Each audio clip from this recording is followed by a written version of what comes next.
Salut à tous et à toutes, et bienvenue sur la chaîne. Aujourd'hui dans cette nouvelle vidéo nous allons vous parler de l'acteur ghanéen Maji Michel, qui a fait tourner la tête de plusieurs filles en Afrique et même dans le monde de par ses différents rôles dans ses films. Eh bien les amis, nous avons fait une sorte de reportage exclusif sur lui et nous allons vous présenter cette chose intéressante que vous ignorez sans doute sur cet acteur.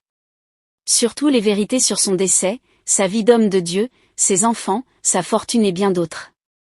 Mais avant de commencer, s'il vous plaît n'oubliez pas de vous abonner et d'activer la cloche de notification pour ne pas manquer nos prochaines publications.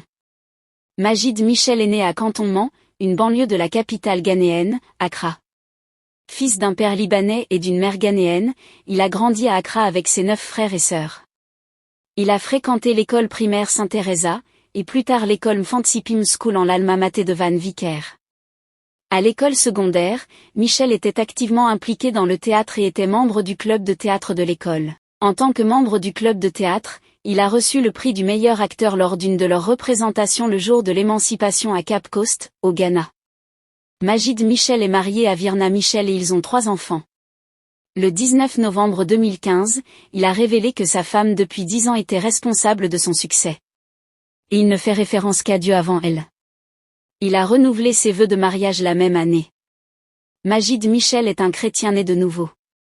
Le 4 octobre 2016, il était ministre invité dans une église locale où il a partagé le mot et a délivré le peuple à la délivrance. S'adressant à Joy FM au Ghana, Maji a décrit sa nouvelle vie spirituelle comme « authentique et inspirée par sa compréhension de la Bible ». Le 1er avril 2017, il a expliqué que sa relation raffinée avec Dieu lui avait coûté certains de ses amis. Il est allé plus loin en déclarant que ses amis actuels sont déterminés uniquement par la vision de Dieu. Dans un sermon célébrant Pâques en 2017, Maji a résumé l'essence même de la cristallisation du Christ, renverser le racisme, la haine, l'envie, la jalousie, l'orgueil, la guerre et les pouvoirs démoniaques avec une simple vie remplie de grâce. En octobre 2017, Maji a déclaré qu'il avait été utilisé par Dieu pour accomplir des miracles sur des personnes. Parlant de la masturbation, Maji a décrit l'acte comme un péché envers Dieu. Il est allé plus loin en déclarant qu'il était inévitable de se livrer à l'acte au moins une fois dans sa vie. Il a également révélé qu'il avait déjà été victime dans sa jeunesse mais qu'il encourageait les jeunes à s'abstenir. Au cours d'un débat sur les réseaux sociaux avec Freeze, Maji s'est opposé à la position de Freeze sur la dîme. Maji a soutenu que la dîme n'était pas une doctrine de l'Ancien Testament. Plutôt, il était d'avis que la dîme devrait être donnée à l'Église pour aider les pauvres. Maji Michel est entré dans la vie professionnelle en auditionnant pour une agence de mannequins, un voisin l'avait présenté à cette agence. Il a été invité à rejoindre l'agence de mannequins, Super Model Agency, à l'initiative de son voisin Daak Sangrave Côté. Il a joué dans la série télévisée Since We Do For Love et a obtenu son surnom de « Shaker » sur le plateau. Son rôle dans Since We Do For Love devait être joué par un garçon libanais, et Michel attribue ce rôle en raison de son héritage libanais. Dans une interview accordée à Star FM Ghana en 2017, Maji a expliqué qu'il n'avait pas obtenu le rôle du premier film auditionné pour cause d'audience médiocre, décrivant sa passion pour le métier comme étant ce qui l'avait poussé à continuer de faire avancer le film. Ce que nous faisons pour l'amour est devenu un succès et l'a propulsé dans le grand public.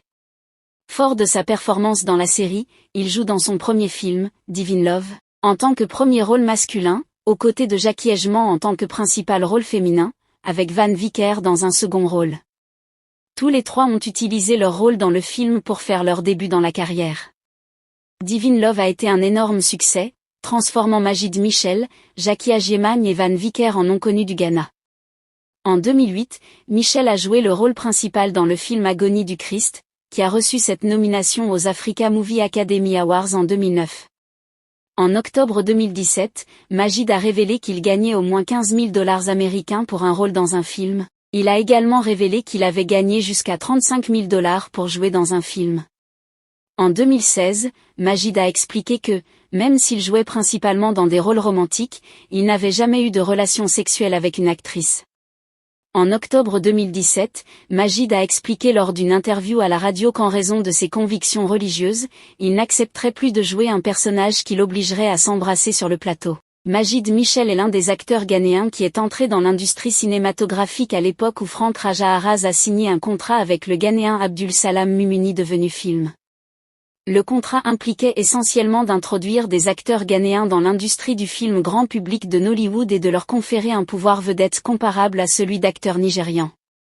Parmi les films produits dans le cadre de ce contrat, figurent Michel, Crime to Christ, 2007, Agony of Christ, 2008, Hat of Men, 2009, The Game, 2010, et Wool of Me, 2010, parmi d'autres. Michel a fait ses débuts au Nigeria avec Nollywood dans le drame romantique Emerald de 2009, jouant un rôle de premier plan aux côtés de Geneviève Nagy. Alors que la performance de Majid a été saluée, ainsi que sa forte chimie à l'écran avec Nagy, le film a été largement critiqué. Cependant, le film Silent Scandal de 2009 a permis à Majid de se faire connaître au Nigeria. Le film a reçu une large critique positive pour ses valeurs de production élevées et la performance de Michel, ainsi que sa forte chimie à l'écran avec Geneviève Nagy. Nollywood Forever commentaire. Son intensité Michel est concentrée dans ses yeux et il l'utilise bien, il est donc compréhensible qu'il obtienne toujours des rôles dans lesquels l'amour, les femmes et leur séduction jouent un grand rôle. Même année, un autre film mettant en vedette Michel, Guilty Pleasure est sorti. Après avoir été libéré, Guilty Pleasure a suscité des critiques généralement positives, et la performance de Michel a également été saluée. Il a poursuivi cette tendance lucrative en 2010, où il a joué aux côtés de Geneviève Nagy une fois de plus en éclatant, un film qui a obtenu des critiques mitigées critiques.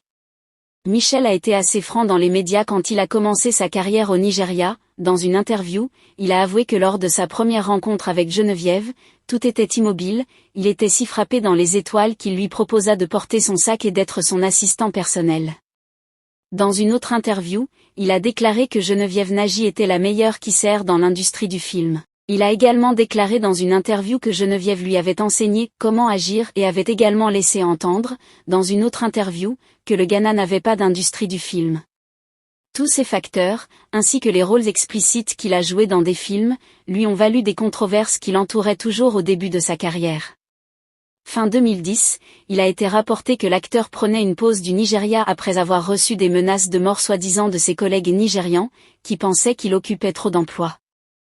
Pendant ce temps, il est retourné au Ghana, où il a joué dans des films tels que 4 Play, 2010, et sa suite 4 Play Reloaded, 2011. En 2012, il a joué dans le film de guerre Somewhere in Africa, dans lequel il joue un tyran.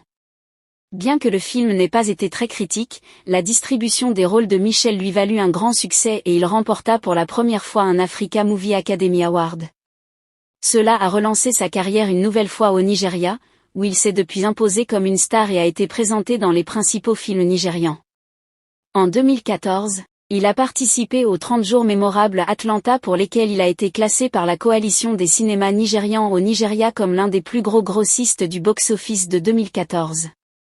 Parmi les autres films de 2014 avec Michel, citons, Oublié Juin, qui a rencontré des critiques généralement négatives. Il a toutefois figuré dans Knocking on Heaven's Door et Being Mrs. Elliot, qui ont tous deux présenté des performances décentes, sur les plans commercial et critiques. Grâce à ses rôles incarnés par Majid Michel, il a amassé une immense fortune estimée à plusieurs millions de dollars. Avec ce parcours incroyable, Majid Michel reste une figure très importante dans le monde du cinéma africain. Si ça vous a plu, cliquez sur j'aime et partagez.